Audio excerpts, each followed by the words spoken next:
नदियापुर गांव में बसंत नाम का एक नौजवान नाविक रहता था। नदियापुर गांव की सीमा में आने जाने के लिए लोगों को नाव का ही सहारा लेना पड़ता था। बसंत एक सीधा साधा नाविक था। उसके परिवार में उसकी पत्नी और एक बूढ़ी माँ थी। बसंत बेहद गरीब था। बसंत के ऊपर नदियापुर गांव के लगभग सभी लोगों का कर्जा चढ़ा हुआ था। आज बसंत अपनी नाव के पास पहुंचा ही था कि तभी गांव का सेठ धनीराम कुछ लोगों के साथ उसके पास आ धमका। बस बहुत हो गया, अब मामला बर्दाश्त से बाहर होता जा रहा है, समझ गया? पूरे 6 महीने हो गए मुझे बेवकूफ बनाते हुए तुझे। आज मैं अपने पैसे ले जाकर ही रहूंगा, समझा? मुझे कुछ दिनों की मोहलत और दे दो सेठ जी। आप तो जानते ही हो कि इस वक्त धंधा कितना मंदा चल रहा है। अबे तेरा धंधा कोई मंदा नहीं चल रहा। सच तो ये है कि तू मेरे पैसे देना ही नहीं चाहता। नदियापुर गांव में आने के लिए और जाने के लिए नाव का ही सहारा लेना पड़ता है। ऊपर से ये इलाका टूरिस्ट इलाके में भी आता है। सैलानियों की कोई कमी नहीं है यहाँ पर। तेरा धंधा मंदा कैसे बढ़ सकता है बे? सेठ जी, सारे गांव वाले जानते हैं कि मेरी किस्मत कितनी फूटी हुई है। मैं बड़ी मेहनत से पाई पाई इकट्ठा करता हूँ, लेकिन वो पैसे किसी न किसी वजह से मुझसे खर्च हो जाते हैं। बसंत पर सेठ धनीराम बसंत का मजाक उड़ाते हुए अपने लोगों को देखकर बोला, रे सुना तुम लोगों ने? ये बड़ी मेहनत से पाई पाई जोड़कर रकम इकट्ठा करता है और इसे खुद नहीं पता कि इसके पैसे कहाँ खर्च हो जाते हैं बे? इतना कहकर धनीराम गुस्से से बसंत की ओर देखकर बोला, ये क्यों नहीं कहता कि तू एक नंबर का अय्याश है, सारे पैसे अय्याशी में खर्च कर देता है। बेवकूफ आदमी, तुझे कोई और नहीं मिला बेवकूफ बनाने के लिए, है बे? नहीं नहीं, ऐसा मत कहिए सेठ जी। नदियापुर के सारे लोग जानते हैं कि मैं कितना शरीफ हूँ। मेरे घर में मेरी पत्नी और मेरी बूढ़ी माँ रहती है। मैंने तुझसे ये नहीं पूछा कि तेरे घर में कौन कौन रहता है, समझ गया? अरे तेरे घर में तेरी बूढ़ी माँ रहे या तेरी पत्नी, मुझे इससे क्या? मुझे तो बस मेरे पैसे से मतलब है। और रहा सवाल तेरे शरीफ होने का, अरे तूने तो सारे गांव से कर्जा ले रखा है और जहां तक मुझे जानकारी है तूने किसी के पैसे नहीं चुकाए। मुझे थोड़ी सी मोहलत और दे दीजिए सेठ जी। मैं वादा करता हूँ कि मैं आपकी एक एक पाई चुका दूंगा। ठीक है, लेकिन इस बार मैं तुझे 10 दिन से ज्यादा की मोहलत नहीं दे सकता। 10 दिन के अंदर अंदर अगर मुझे मेरे पैसे नहीं मिले ना, तो मैं तेरा मकान तुझसे छीन कर तुझे धक्के देकर तेरे मकान से बाहर निकाल दूंगा। समझ में आ गई?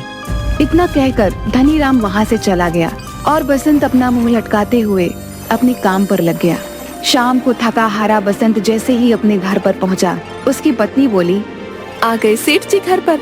आपके पीछे बहुत सारे मेहमान आपको पूछते हुए आए थे। उन्होंने आपका काफी देर तक इंतजार किया और बेचारे इंतजार करके बहुत थक गए। अभी कुछ देर पहले ही गए हैं। झुमकी, मैं जानता हूँ कि तुम किनकी बात कर रही हो। जब तुम सारी बातें जानते ही हो तो फिर उन सबके कर्जे क्यों नहीं चुका देते? तुम अच्छी तरह से जानती हो झुमकी, पिछले कुछ सालों से मेरे साथ क्या हो रहा है। मैं जब भी कुछ पैसे जमा करता हूँ वो किसी न किसी तरह से खर्च हो जाते हैं। पिछली बार माँ का पैर टूट गया था, उसके इलाज में कितने पैसे खर्च हो गए। उसके बाद चोट लगने से तुम्हारी पसली फ्रैक्चर हो गई थी, उसके इलाज पर कितने पैसे खर्च हो गए। मैं तुम्हारी बातों को समझती हूँ, लेकिन गांव वाले इस बात को नहीं समझते। उन्हें तो बस अपने पैसों से मतलब है और आखिरकार वो तुमसे कब तक पैसे नहीं मांगेंगे। गांव का मुखिया धमकी देकर गया है, अगर तुमने गांव वालों के पैसे नहीं दिए तो वो तुम्हारी नाव छीन लेगा। और सेठ धनीराम मुझे धमकी देकर गया है कि अगर 10 दिन के अंदर मैंने उसके पैसे नहीं दिए तो वो मुझसे मेरा मकान छीन लेगा। मेरी समझ में नहीं आता कि अब मैं क्या करूं। मेरी समझ में नहीं आता, गांव में जितने भी नाविक हैं उन सब की ऐश की चांदी कर रही है। उन सब के मकान देखे हैं तुमने? ऐसा लगता है जैसे कि वो कोई नाव नहीं बल्कि कोई कंपनी चलाते हो। तुम सारा दिन नदी के किनारे क्या करते रहते हो? कितनी बार कह चुका हूँ झुमकी, टूरिस्ट मेरी नाव में नहीं आते। ये क्यों नहीं कहते कि तुम्हारी नाव में गांव के भूखे नंगे लोग ही आकर बैठते हैं? उनसे तुम्हें कितनी आमदनी होती होगी। तुम अपनी नाव में नदियापुर घूमने आए सैलानियों को क्यों नहीं बिठाते? जितने भी नाविक हैं वो झूठ बोलकर टूरिस्ट को अपनी नाव में बैठाकर सिर्फ उन्हें चूना लगाते हैं और मुझे झूठ बोलना नहीं आता। नहीं चाहिए मुझे हराम की कमाई। अरे सच्चाई के देवता, ये धंधा है। ये क्यों नहीं कहते कि तुम्हें धंधा करना ही नहीं आता? जिसे तुम धंधा कह रही हो मैं उसे अच्छा नहीं समझता। मेरी तो किस्मत ही फूटी हुई है कि मुझे तुम्हारे जैसा पति, बेवकूफ पति मिला। अगर ऐसे ही हाल रहा ना तो वो दिन दूर नहीं कि जिस दिन तुम्हारी नाव भी तुमसे छीन ली जाएगी। उसके बाद मुझे और मांझी को इस घर से धक्के देकर बाहर निकाल दिया जाएगा। उसके बाद अपने सच्चाई के प्रवचन बाहर बैठकर देते रहना। इतना कहकर झुमकी गुस्से से वहां से चली गई। ऐसे ही 10 दिन गुजर गए। 10वें दिन बसंत नदी के किनारे उदास बैठा हुआ गहरी सोच में डूबा हुआ था कि तभी वहां पर धनीराम फिर से आ पहुंचा। याद है ना बसंत, आज तेरा आखिरी दिन है। अब इससे ज्यादा मैं तुझे और मोहलत नहीं दे सकता भाई। शाम को मैं तेरे घर पर आऊंगा वसूली करने के लिए। मेरे पैसे तैयार रखना, नहीं तो अपना बोरिया बिस्तर समेट कर चुपचाप चले जाना। इतना कहकर धनीराम वहां से चला गया। बसंत अपने आप से बोला, अब क्या होगा? पूरे 10 दिन से मेरी नाव में मुश्किल से 20 मुसाफिर भी नहीं बैठे होंगे। मैं धनीराम के पैसे कहां से दूंगा? अगर मैंने उसे पैसे नहीं दिए तो वो मेरे परिवार को बेइज्जत करके घर से निकाल देगा। मैं कहां जाऊं, क्या करूं? बसंत हसरत भरी निगाहों से और नाविकों को देखने लगा जिनकी नाव पर टूरिस्ट सवार थे। तभी बसंत के कानों में एक बूढ़े व्यक्ति का स्वर टकराया। क्या तुम मुझे दूसरी दुनिया के छोर तक छोड़ सकते हो? बसंत उस बूढ़े की बात सुनकर हैरत में पड़ गया। लगता है आपका दिमाग खिसका हुआ है बाबा। ये कैसी बातें कर रहे हैं आप? मेरा कहने का मतलब ये है बेटा, तुम मुझे इस नदी के दूसरे किनारे पर छोड़ देना। तो सीधे सीधे ये कहिए ना बाबा कि आपको दूसरी सीमा पर उतरना है। ठीक है बाबा, 200 लगेंगे। मैंने सुना है कि तुम बूढ़े और गरीब यात्रियों से पैसे नहीं लेते। सही सुना है बाबा, लेकिन क्या करूं? लगता है मुझे अपने नियम और कायदे अब बदलने पड़ेंगे। चाहे कितनी भी मुसीबत क्यों ना आ जाए, अपने उसूल इंसान को कभी नहीं बदलने चाहिए। वक्त बदलते हुए देर नहीं लगती। मैं इस वक्त बहुत परेशान हूँ बाबा। जाओ जाकर कोई दूसरी नाव पर बैठ जाओ। लेकिन मुझे तो सिर्फ तुम्हारी ही नाव पर बैठना है, पर मेरे पास पैसे नहीं है तुम्हें देने के लिए। अगर तुम मुझे वहां तक छोड़ दोगे तो मैं तुम्हारा एहसानमंद रहूंगा। मेरी पत्नी वहां पर इंतजार कर रही है। बूढ़े की बात सुनकर बसंत को बूढ़े के ऊपर तरस आ गया था।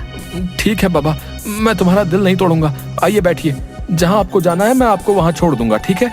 बसंत की बात सुनकर वह बूढ़ा रहस्यमयी अंदाज में मुस्कुराते हुए बसंत की नाव में बैठ गया। बसंत की नाव नदी के बीच में पहुंची ही थी कि तभी वो बूढ़ा बसंत से बोला, बस मुझे यहीं तक छोड़ दो। बाबा पागल हो गए हो क्या? यहाँ पर तो सिवाय पानी के अलावा कुछ भी नहीं है। जो मुझे नजर आ रहा है वो तुम्हें नजर नहीं आएगा बेटा। तुम नाव यहीं रोक दो, मैं यहीं उतर जाऊंगा। बाबा तुम डूब जाओगे, पानी बहुत गहरा है। मगर बूढ़े ने बसंत की बात नहीं सुनी और नदी में कूद गया। यह देखकर बसंत बुरी तरीके से घबरा गया और बड़बड़ाता हुआ बोला, अरे कहाँ फंस गया मैं? अगर ये बूढ़ा मर गया तो इसकी मौत का इल्जाम भी मेरे ऊपर लगेगा। सभी लोगों ने इस बूढ़े को मेरी नाव में सवार होते हुए देखा है। अब क्या करूं? लगता है मुझे भी नदी में कूदना ही पड़ेगा। इतना कहकर बसंत ने नदी में छलांग लगा दी। मगर उसने जैसे ही नदी में छलांग लगाई, उसने अपने आप को एक बेहद सुंदर जंगल के बीच बहुत छोटे से तालाब में खड़ा हुआ पाया। बसंत तुरंत उस तालाब से निकलकर उस जंगल की ओर देखने लगा। तभी उसके कानों में एक भारी आवाज टकराई। बेटा मेरी शाख थोड़ी सी झुक रही है, इसे थोड़ा सा सीधा कर दो, मुझे दर्द हो रहा है।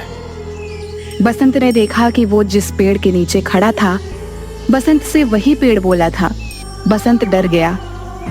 डरो मत, अगर तुम मेरा ये काम करोगे तो मैं तुम्हें आगे का रास्ता बता दूंगा।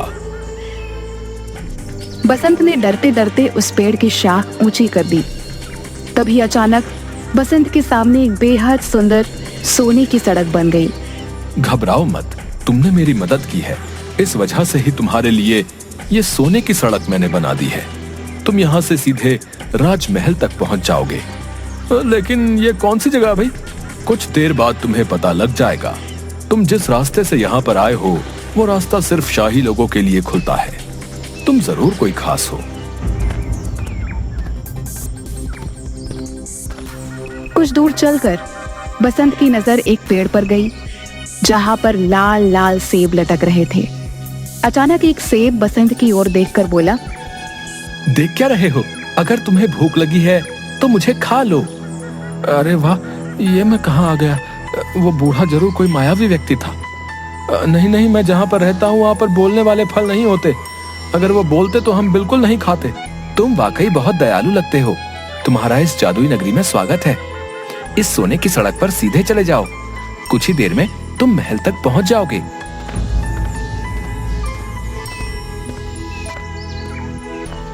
कुछ ही देर में बसंत एक आलीशान महल के सामने पहुंच गया। तभी उसके कंधे पर पीछे से किसी ने हाथ रखा। बसंत ने देखा तो सामने वही बूढ़ा खड़ा उसे देखकर मुस्कुरा रहा था। कौन हो तुम और ये कौन सी जगह है? अचानक वह बूढ़ा एक बेहद सुंदर राजकुमार में तब्दील हो गया। ये सारा का सारा राज्य मेरा है। तुम पृथ्वी पर नहीं बल्कि दूसरी एक जादुई दुनिया में हो। दूसरी दुनिया में? मैं कुछ समझा नहीं। दरअसल नदियापुर गांव की नदी के बीच एक दूसरी जादुई दुनिया का द्वार खुलता है। ये एक जादू की दुनिया है। तुम्हारा महल तो बिल्कुल सोने का मालूम होता है। यहाँ के दरवाजे, यहाँ तक कि सैनिक भी सोने के ही मालूम होते हैं। सोने के मालूम नहीं होते, ये सोने के ही हैं। मैं तुम्हें बहुत दिनों से नाव में बैठा हुआ उदास देख रहा था। मैं जानता हूँ कि तुम बहुत अच्छे स्वभाव के हो और तुम्हारी दुनिया में अच्छे व्यक्तियों के साथ अच्छा बर्ताव नहीं होता, जबकि हमारी दुनिया में ऐसा बिल्कुल नहीं होता। इसलिए मुझे लगा तुम्हारी मदद करनी चाहिए। इतना कहकर वो राजकुमार बसंत को महल के अंदर की ओर ले गया, जहां पर सोने के सिक्कों के ढेर लगे हुए थे। ये सारे सोने के सिक्के तुम्हारे हैं। तुम्हारी जितनी मर्जी हो यहाँ से ले जा सकते हो और तुम जब चाहो यहाँ पर आ सकते हो। मगर याद रखना, तुम्हें इस बात को हमेशा रहस्य ही रखना होगा। यहाँ तक कि तुम्हें अपनी पत्नी और माँ को भी इस बारे में कभी नहीं बताना। जिस दिन तुम इस राज को छुपाने में नाकामयाब हो जाओगे, तुम्हारे लिए इस दुनिया के द्वार बंद हो जाएंगे, क्योंकि ये यहाँ का नियम है। बसंत ने एक थैले में सैकड़ों सिक्के भर लिए। वो राजकुमार उसे उसी जादुई पेड़ के पास मौजूद उस छोटे से तालाब पर ले आया। तुम इस तालाब में कूद जाओ, तुम अपनी नाव में दोबारा वापस पहुंच जाओगे। बसंत जैसे ही उस तालाब के अंदर कूदा, उसने दोबारा खुद को नदी के बीच में पाया। बसंत उसी दिन वो सारा सोना शहर में बेच आया और उसने गांव में सबके कर्जे चुका दिए। देखते ही देखते बसंत नदियापुर का सबसे बड़ा सेठ बन गया।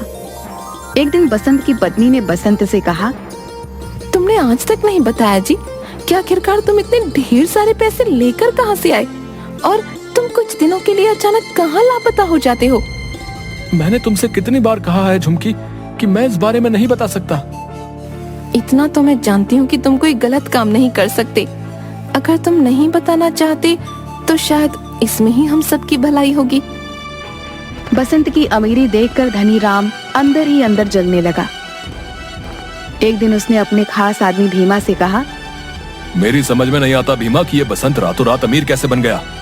मैं सोच रहा था कि इसके मकान और उसकी नाव पर कब्जा कर लूंगा, लेकिन इसने तो मेरे सारे पैसे लौटा दिए। सिर्फ आपके ही नहीं सेठ, उसने सारे गांव वालों के पैसे लौटा दिए। आज गांव में सबसे आलीशान हवेली उसकी बनी हुई है, और तो और नदियापुर में सारी नाव का मालिक बसंत ही है। हाँ मुझे पता है, और वो टूरिस्ट से बहुत कम पैसे लेता है, और गांव के लोगों को तो वो मुफ्त में ही नाव में बैठाने का काम करता है। मेरा धंधा भी चौपट हो गया। दाल में जरूर कुछ ना कुछ काला है। जाओ जाकर पता करो कि आखिर माजरा क्या है। जाओ। मैंने पता कर लिया है। क्या मतलब? कुछ दिनों पहले मैं उसका चुपके से पीछा कर रहा था। अचानक मैंने देखा कि वो बीच नदी में कूद गया और कुछ ही घंटों के बाद वो वापस आ गया। उसके हाथ में एक थैला था जो सोने से चमक रहा था। बेवकूफ आदमी, ये बात तूने मुझे पहले क्यों नहीं बताई?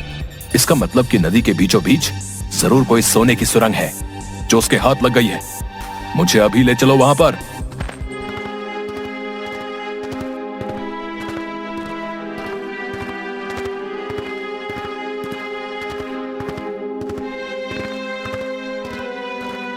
कुछ ही देर में सिर्फ धनी राम और भीमा नदी के बीच पहुंच गए। क्या तुम्हें यकीन है भीमा की बसंत यहीं कूदा था? जी, मैंने उसे ठीक इसी जगह छलांग लगाते हुए देखा था। तो फिर देर किस बात की है भीमा? चलो अब हम दोनों साथ साथ कूदकर उस सोने की सुरंग में पहुंच जाते हैं और सारा का सारा सोना आज ही निकाल लेते हैं। आपने तो मेरे मुंह की बात छीन ली। इतना कहकर वह दोनों नदी में कूद गए। अचानक बहुत तेज एक पानी की लहर आई। भीमा और धनीराम डूबकर मर गए। बसंत ने आज तक उस रहस्यमयी कहानी के बारे में किसी को नहीं बताया था।